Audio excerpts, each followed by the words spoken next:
It's September 1932. The GB-R1 Racer is wheeled out of its hangar at the National Air Races at Cleveland, Ohio. Its 800 horsepower engine is fired up. Legendary pilot Jimmy Doolittle taxis it out for the qualifying round.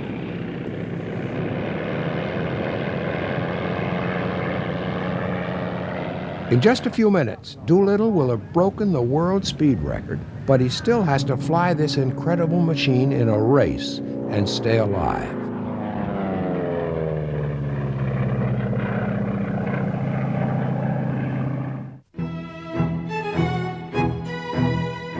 The Smithsonian Institution's National Air and Space Museum is the most visited museum in the world.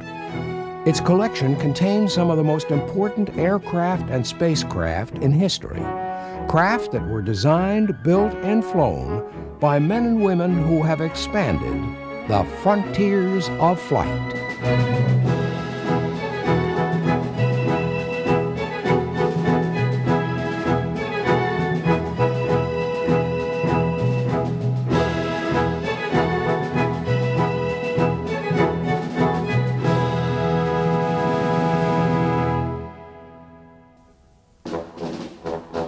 This is the Curtiss R3C2. In 1925, Jimmy Doolittle won the Schneider Trophy, an international speed event, in this aircraft. Wiley Post flew his Lockheed Vega Winnie Mae around the world twice in the early 30s and set altitude and speed records in it. Amelia Earhart became the first woman to fly solo across the Atlantic in this Vega.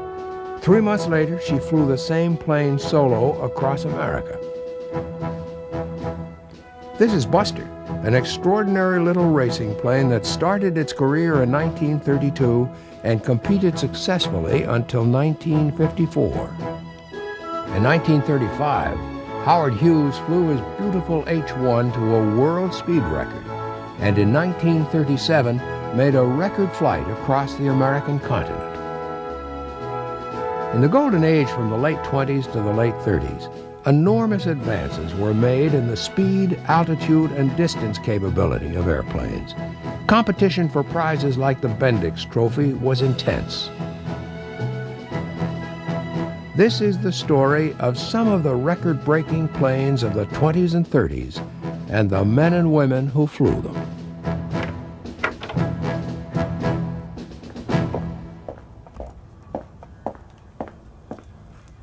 Steve Whitman was born in April 1904. He is one of the greatest racing pilots of all time. This little tailwind airplane is his own design. He built it in 1954.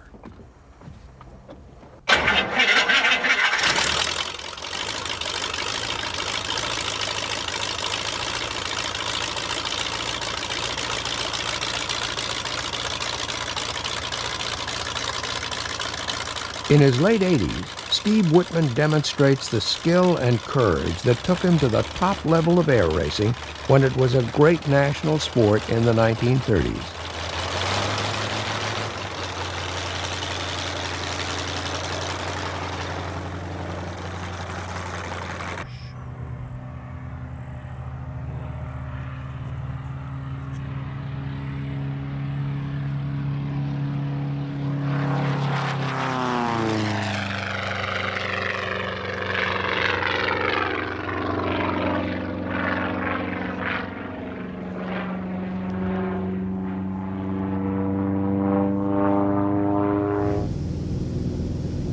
There was a race in Milwaukee in 1926, and known as the Air and Water Regatta.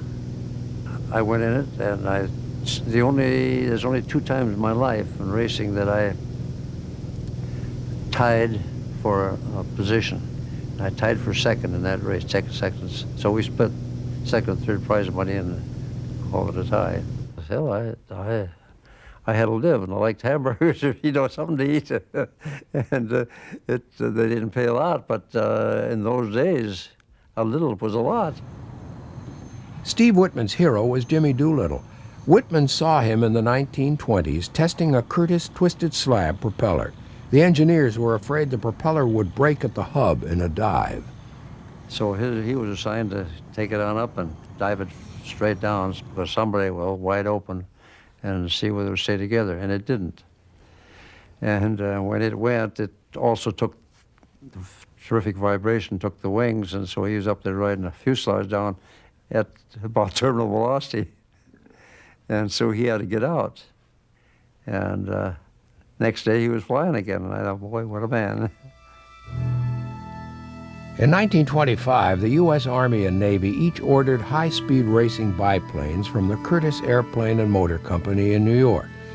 The object was to compete for the Pulitzer Trophy, a race for land planes, and the Schneider Trophy, a race for seaplanes, using aircraft of virtually the same design. This is the Army's R-3C2, the floatplane version. The same plane, fitted with normal landing gear, competed for the Pulitzer Trophy in early October 1925 and won. In that form, it was called the R-3C1. It was an extraordinary airplane. One innovative feature was the radiator incorporated into the wings for cooling the 610 horsepower engine. After the win in the Pulitzer Trophy, the airplane was fitted with floats.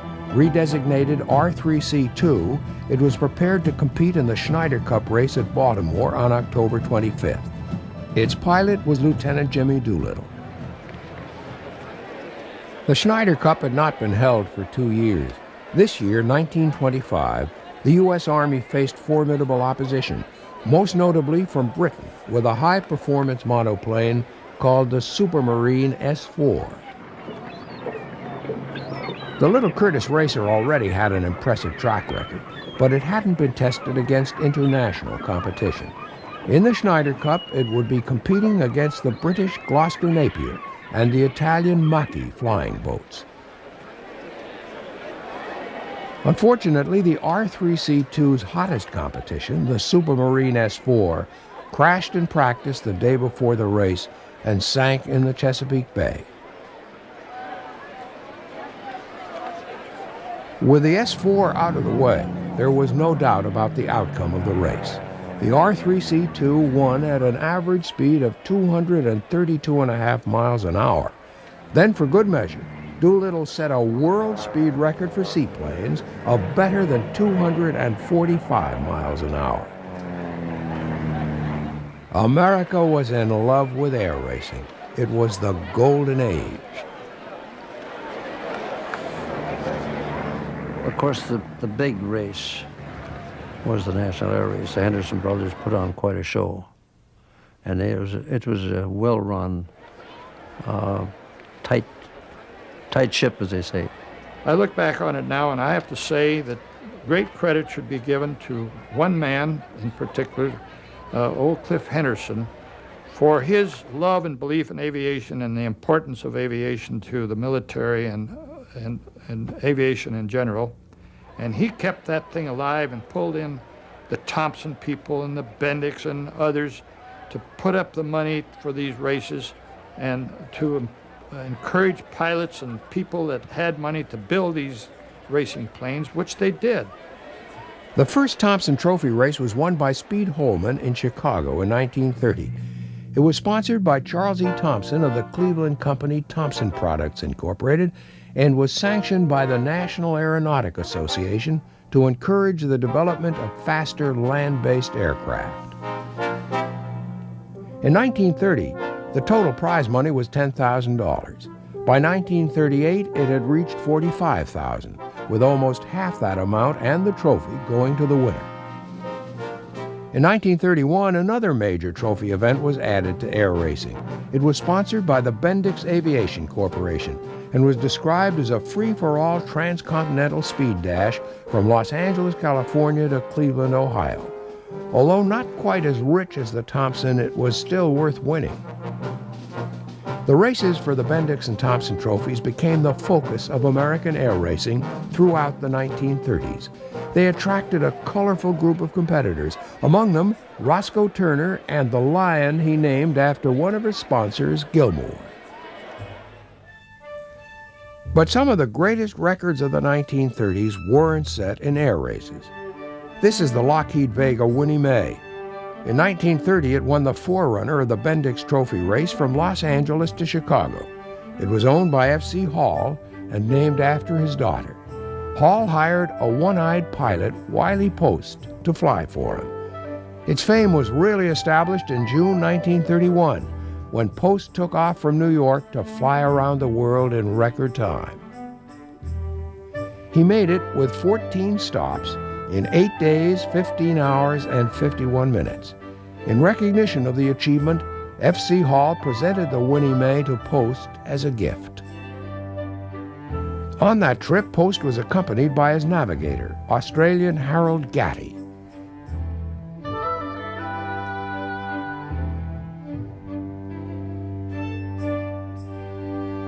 This is Buster, one of the most successful racing airplanes of all time.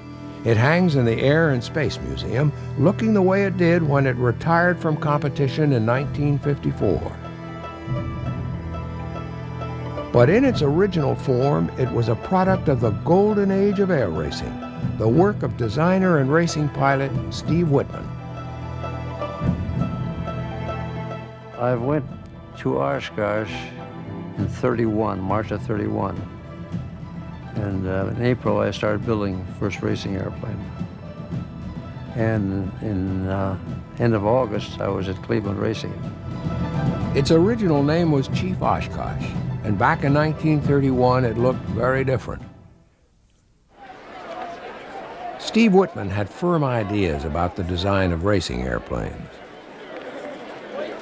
I really kept it as light as I possibly could, even though I knew I could get more efficiency. Otherwise, I want to keep it light so that I get the first pylon first, and therefore it's a lot safer. And if you have a lead, you have a few miles an hour advantage. Because just try and get by somebody, you've got to have a couple miles an hour to do it. Whitman had extraordinary success with Chief Oshkosh in class racing all around America throughout the 1930s. By 1936, he'd reduced its wingspan to 13 feet. Whitman had to crash land the Chief at the Oakland races in 1938, and it didn't compete again until 1947, when it re-emerged with a new name, flying in midget class races with great success until it retired in 1954.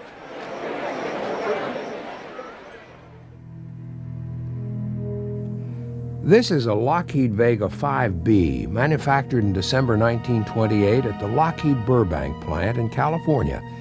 In 1932, it was being used as a demonstrator by the Lockheed Company when a young woman called Amelia Earhart bought it.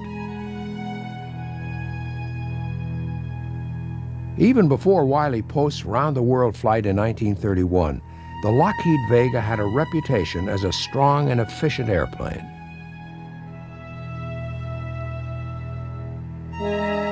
It was designed in 1927 by Jack Northrop, who was working for Lockheed at the time.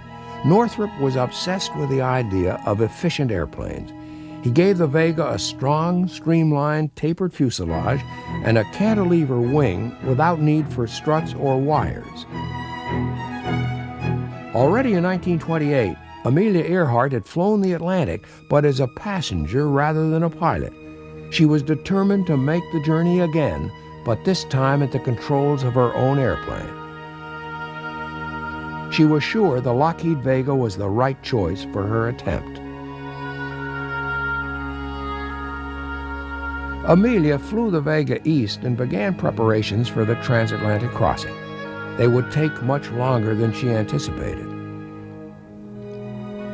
She hated publicity for her flights and encouraged the rumor that her technical advisor was planning his own Antarctic expedition in the Vega. But in May 1932, she flew to Harbor Grace, Newfoundland, the departure point for her lone journey across the Atlantic. Yeah? What's this? It had taken her 2 years to get ready for the transatlantic attempt. 6 months after she bought the Vega, she was returning from a test flight when a latch on her backrest collapsed on a landing. She lost control, and the airplane nosed over, causing damage that took almost a year to repair. In fact, the whole fuselage had to be replaced. Once the Vega was back in one piece, there was a program of modifications to fit it out for the transatlantic crossing. The fuselage was strengthened to support extra fuel tanks. The Vega would need to carry 420 gallons of fuel to keep the Pratt & Whitney Wasp radial engine running throughout the 2,000-mile flight from Newfoundland to Ireland. Filling the tanks with hand pumps was a slow job. The inhabitants of Harbor Grace waited for takeoff preparations to be completed.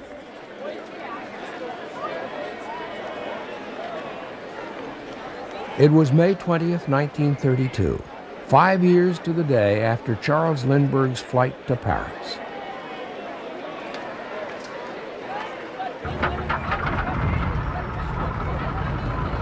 Amelia Earhart was about to attempt to become the first woman to fly non-stop across the Atlantic.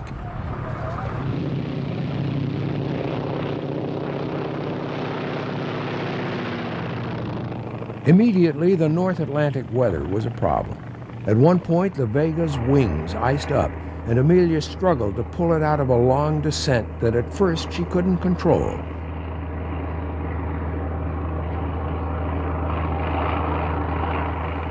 She fought fatigue all the way, but managed to remain awake for the 14 hours and 54 minutes it took to reach Londonderry in Northern Ireland.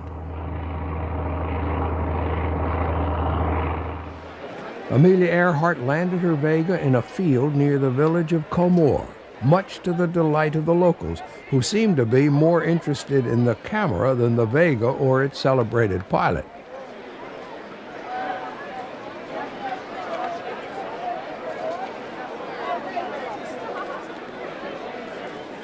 When she returned to America, she immediately planned to become the first woman to fly non-stop across the continent.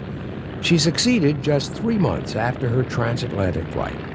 On August 25th, she arrived at Newark, New Jersey, having flown direct from Los Angeles.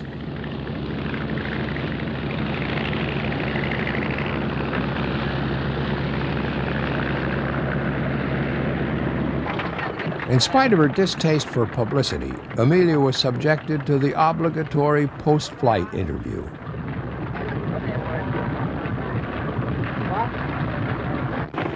Well, it's 19 hours and a few minutes. I don't know exactly how many. I estimated that it would take me 19 hours and 9 minutes. I think I must have hit it pretty correctly. And what did you carry on the trip? You mean to eat? Yeah, to eat and drink. Well, I carried some water, of course, because my cockpit is very warm. And I carried a sandwich in case. I didn't eat it, though. I carried some hot chocolate and the old reliable tomato juice. What kind of a sandwich was it? Chicken sandwich.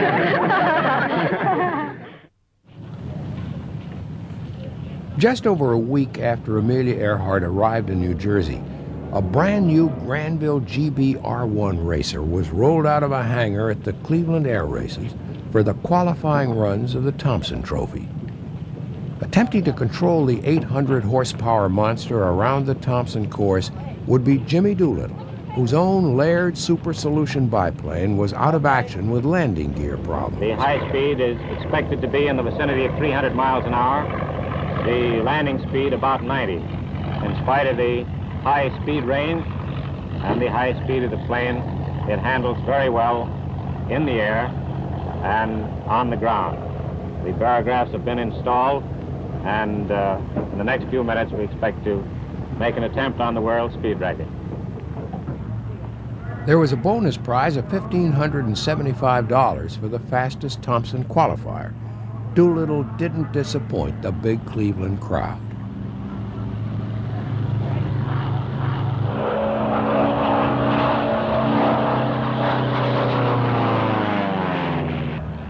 His qualifying speed of 294.38 miles an hour smashed the world land plane speed record that stood since 1924.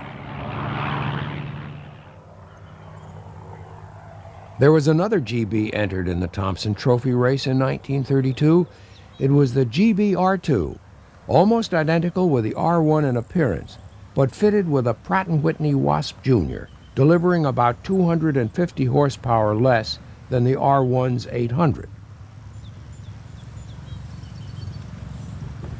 This is a replica of the GBR-2, exactly as it appeared when Lee Gelbach flew it at Cleveland in 1932.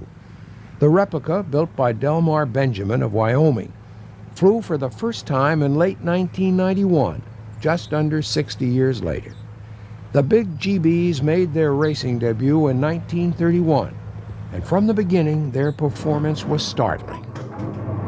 Clear!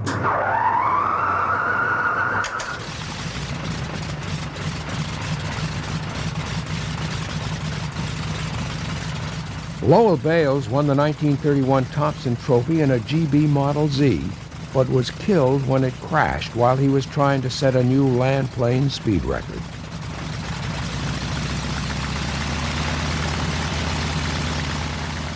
In flying his replica GBR-2, Delmar Benjamin is aware of its reputation as one of the most dangerous airplanes ever built. But it's also one of the most exhilarating to fly, as Delmar discovered when he took off for the first time on December 23, 1991.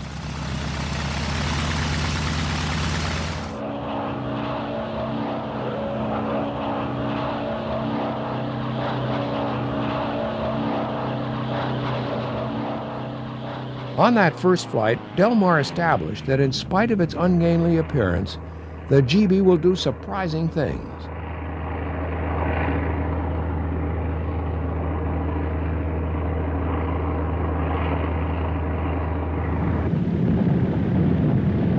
But at Cleveland in 1932, Jimmy Doolittle and Lee Gelbach weren't interested in the GB's aerobatic qualities. They were looking for pure speed around the Thompson Trophy course.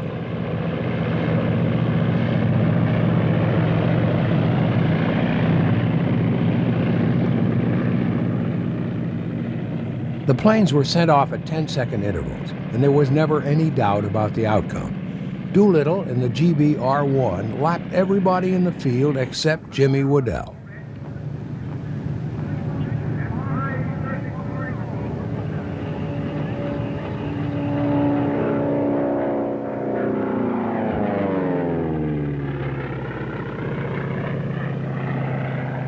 Lee Gelbach in the R2 came in fifth, averaging 30 miles an hour less than Doolittle's winning 252 miles an hour.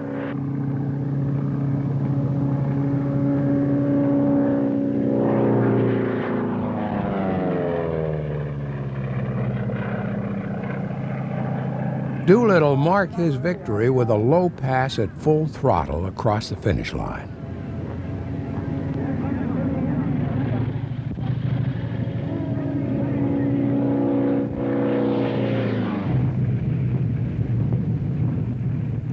Cash prize for the winner was $4,500. With the $1,500 he picked up as fastest qualifier, he made $6,000 in 2 days, quite a sum in Depression America. Jimmy Doolittle was presented with the winner's wreath and was joined by the race sponsor, Charles E. Thompson, and his wife. In those days, on-camera interviewers could be even more direct than they are now. How about the sponsor of the Thompson Trophy saying hello to the world? All right, hurry up. Well, this is the passing news. Say hello to him, Jimmy, will you please? Just told the world hello. Tell him again. You ain't ashamed of it, are you? 1933 was a mixed year for Roscoe Turner at the National Air Races. In the Bendix Trophy, which started from Floyd Bennett Field in New York, his major opponents were the GBs. But the R1 crashed and the R2 withdrew. Turner landed in Los Angeles the winner, setting a new coast-to-coast record of 11.5 hours. Turner finished first in the Thompson Trophy, but was disqualified on a technicality. The National Air Races weren't just about racing. There were many demonstrations of showmanship and flying skill, like this display of aerobatics by German pilot Ernst Udet. Boudet performed stunts under power and then cut the engine, showing the crowd some amazing dead stick maneuvers.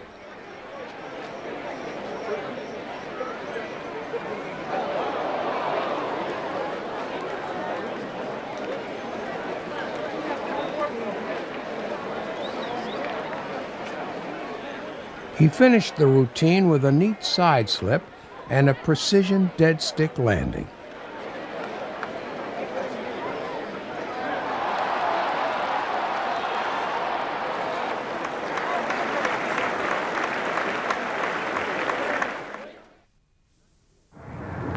In 1934, Roscoe Turner boosted the power of his Waddell Williams to almost 1,000 horsepower.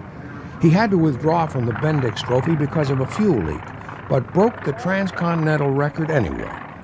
In the Thompson Trophy, Turner's main rival was Doug Davis in another Waddell Williams.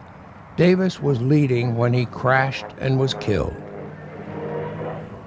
This is Harold Newman in his Howard Ike.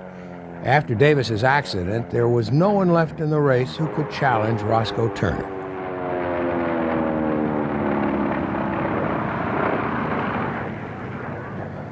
When Turner landed in his Waddell Williams, he had won the Thompson Trophy.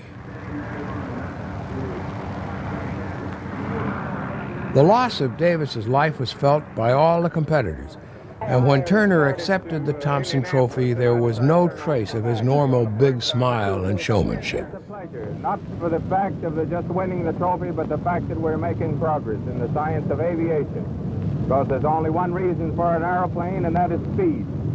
And that's why that I am interested in speed, is so that we can advance our relationship with our fellow man. In 1935, Steve Whitman arrived in Cleveland with a new machine he called Bonzo. It was a serious contender for the Thompson Trophy, and Whitman liked to please the big crowds. At Cleveland, boy, they sure had crowds. I don't ever remember seeing anything any bigger. Maybe I did get down to, along about that time, to Indianapolis, the car race, and I think they had more there. But they sure packed them in at Cleveland.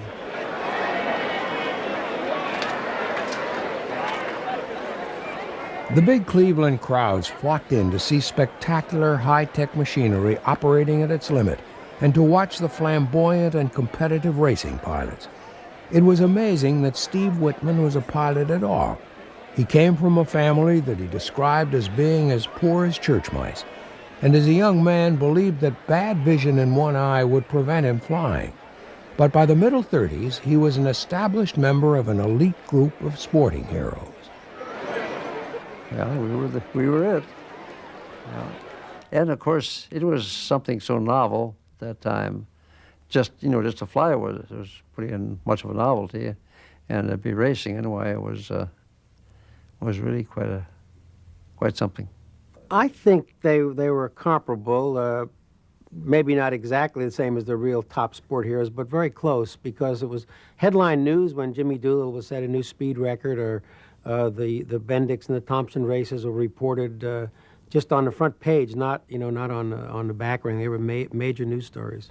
Most of the fellows were very competitive. You found a few that would give away, and I was probably not quite as competitive as some, because I felt, well, yes, I want to win this race, but what I want a lot more is to be here for the next one.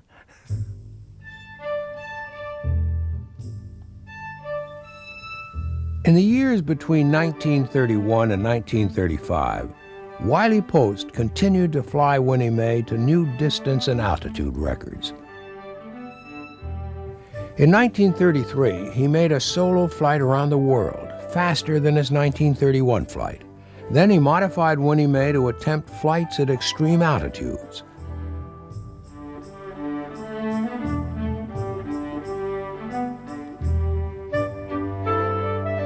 Post realized that low atmospheric pressure at the altitudes he wanted to reach made some kind of artificial pressure system necessary. Because of the design of the Vega, it was not possible to consider pressurizing the fuselage or the cabin. Post approached the B.F. Goodrich Company and convinced it to help him develop a pressure suit that he could wear inside the cockpit on his high-altitude flights. This is the first suit, developed in June 1934.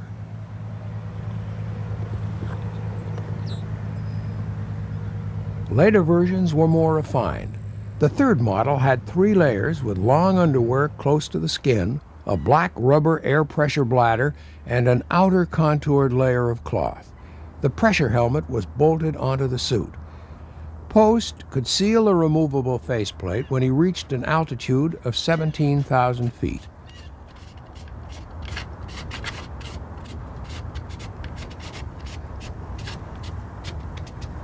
The helmet had an oxygen breathing system supplied from a vacuum liquid oxygen container. The same container supplied oxygen for suit pressurization. The suit was an important breakthrough and was the forerunner of pressure suits used on manned space flights.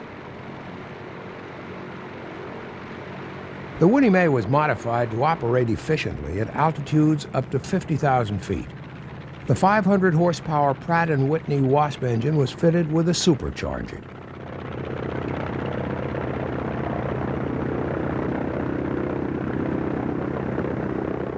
As Post's target altitudes became higher, Winnie Mae's landing gear was modified so that it could be removed and replaced by a tubular steel assembly that could be jettisoned after takeoff.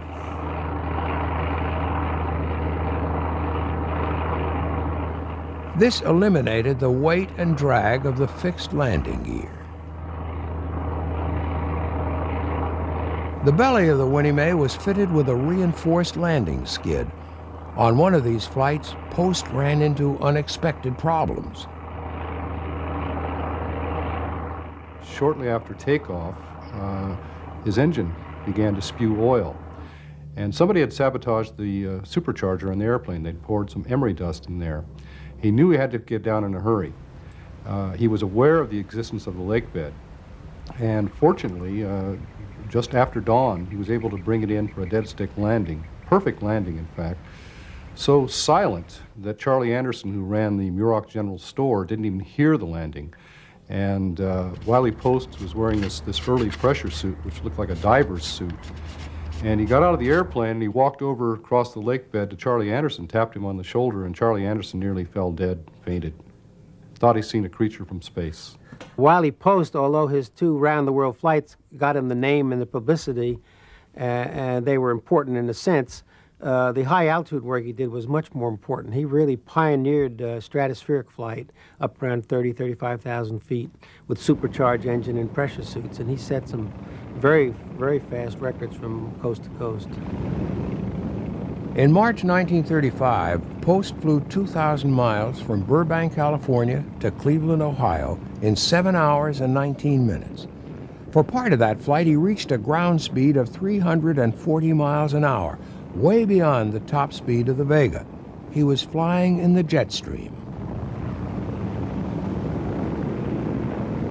Post died in a float plane crash in Alaska on August 15, 1935.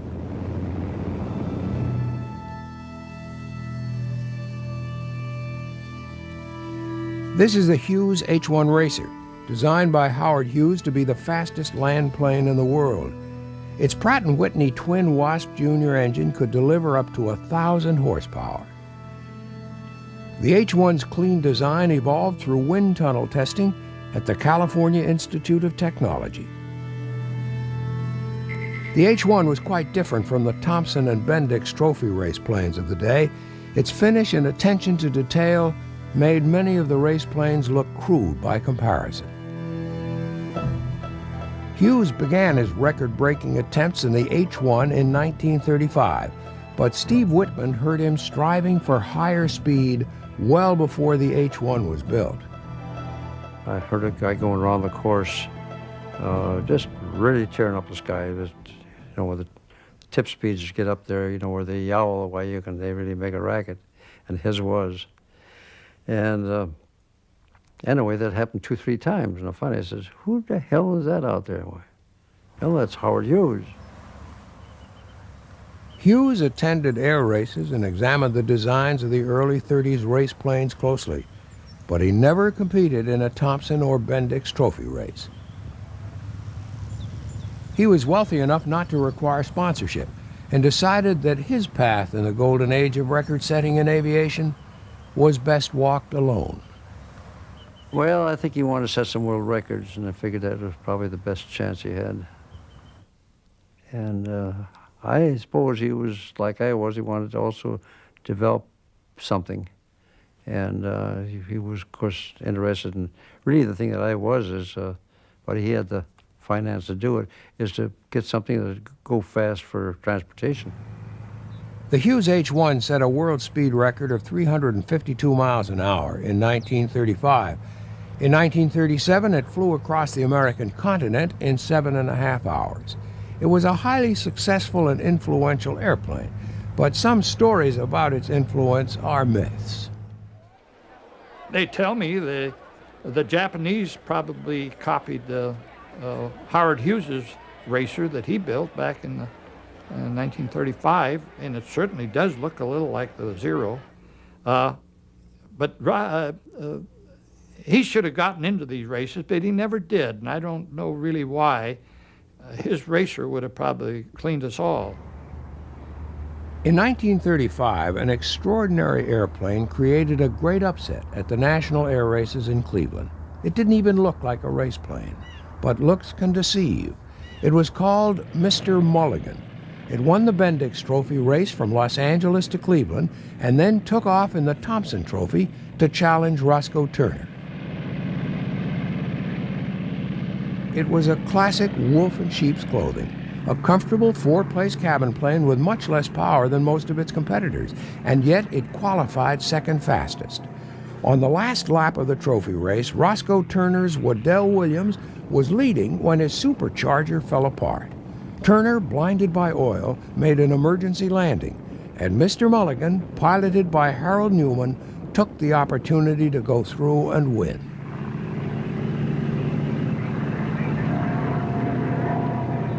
Steve Whitman and Bonzo came in second, averaging 218 miles an hour. Third was Roger Don Ray and the Keith Ryder R1.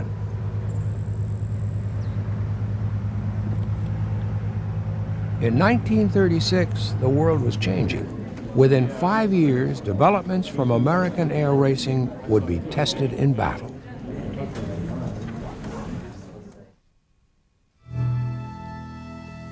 In 1936, Roscoe Turner's engine failed over New Mexico, and his Waddell Williams was destroyed. Immediately, he commissioned work on a new plane, the Turner Meteor.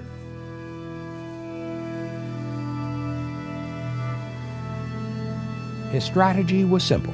He would construct the best airframe possible and power it with the biggest engine he could get, a double-row Twin Wasp Senior, tuned to deliver well over 1,000 horsepower.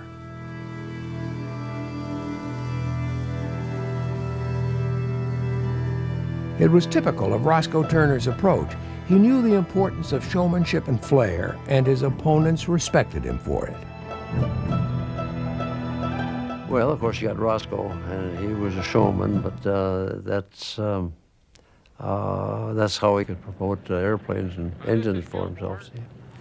And he was doing it all the time. He was working at it. You never saw a bigger set of wings on anybody than Roscoe to wear, you know, but he used it to advantage, and he had the looks and so forth to go with it. He's a really dashing hero, you know. More than 5 miles a minute, and which is half as fast as sound and half as fast as a .45 bullet. And this is all necessary in the advancement and progress of civilization. Roscoe Turner was probably the most flamboyant of them all. He was pet lion and his mustache and his self-designed uniform. He made himself a captain, and then he decided that wasn't enough. He made himself a colonel, and not in anything, just a colonel. And he had really weird things, but he was a very good pilot. He was a fine pilot, and he was a very good speech maker. He made some excellent speeches. You wouldn't think it, but he was a real interesting man. When Roscoe Turner's lion Gilmore grew too big to fly, he was donated to a zoo. When he died, he was stuffed and kept in Roscoe Turner's living room. His present home is the National Air and Space Museum's restoration facility.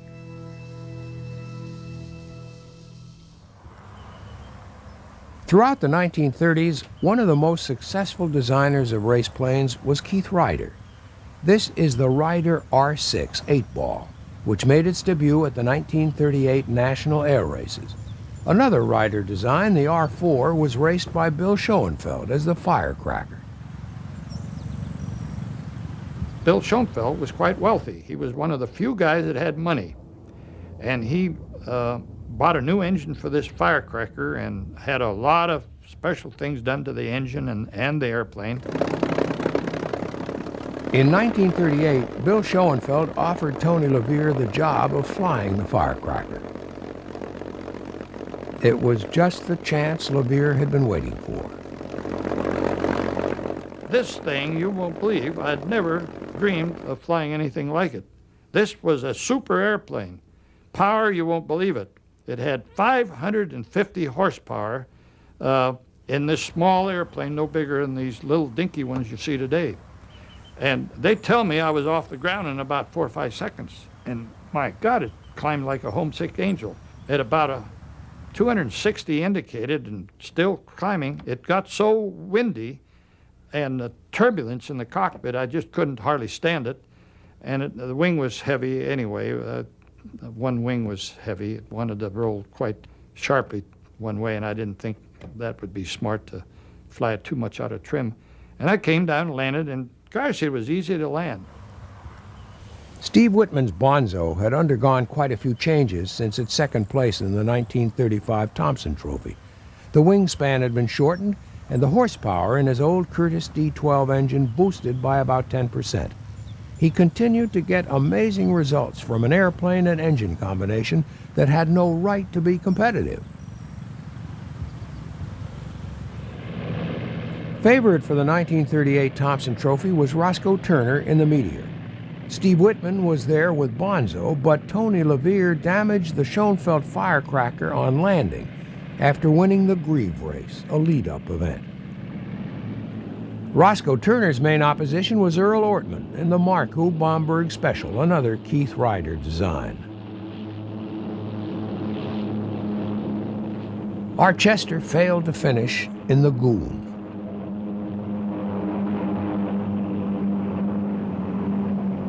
Throughout the race, Turner's Meteor struggled to defeat Earl Ortman.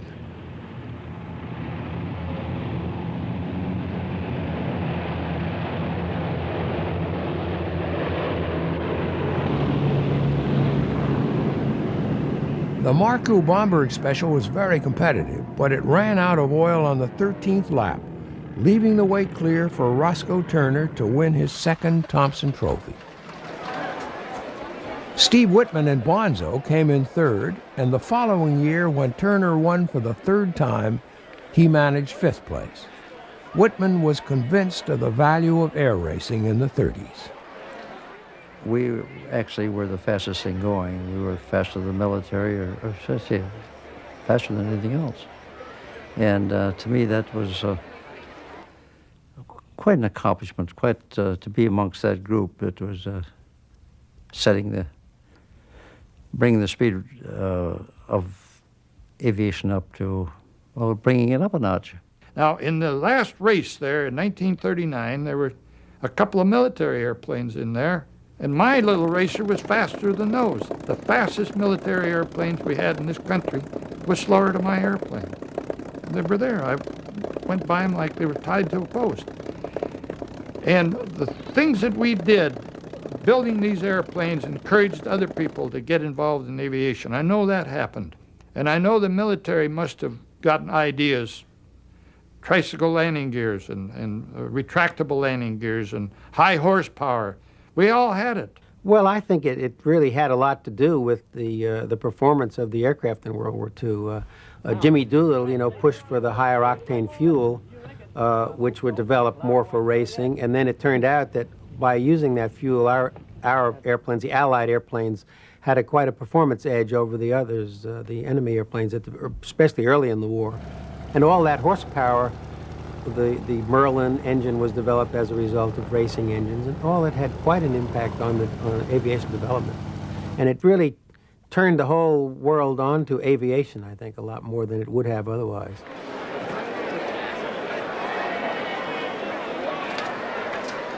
From 1940 to 1945, there was no National Air Race meeting. In 1946, an attempt was made to revive the national air races, and a huge crowd gathered at Cleveland in the hope of recapturing some of the magic of the pre-war golden age.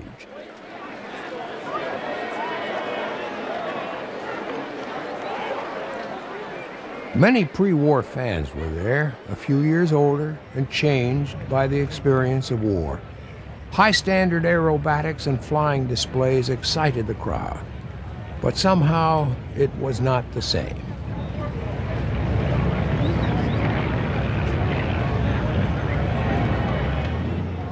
Airplanes that distinguished themselves in World War II demonstrated their specialties. A C-47 dropped paratroops.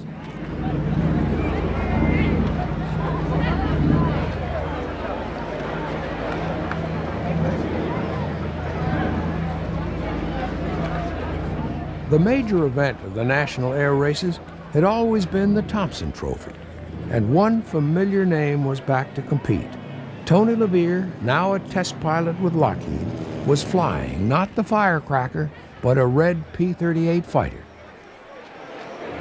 Among this assembly of high-speed machinery from the war, there was not one Golden Age racer of the 30s. No Whitman Bonzo, no Mark Bomberg Special, no Turner Meteor.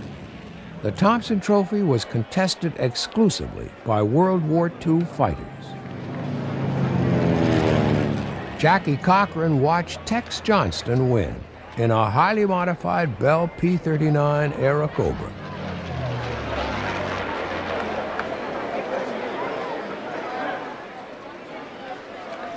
Tex Johnston accepted the Thompson Trophy in the presence of three-time winner Roscoe Turner, now retired from air racing, and Jackie Cochran, who won the Bendix Trophy in 1938.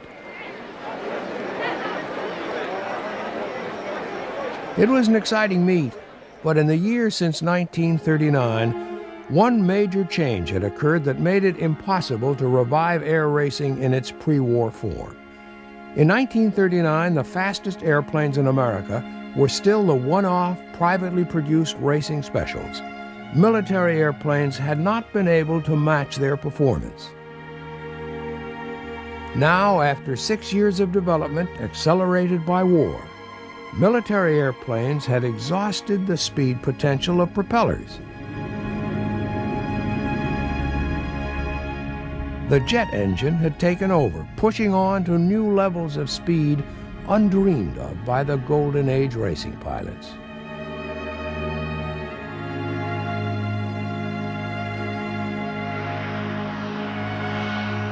A new age was beginning. However attractive the idea, the pre-war days of the racing specials and their intrepid pilots could never be recaptured. The Golden Age of air racing will be remembered as a great era in American aviation, an era that expanded the frontiers of flight.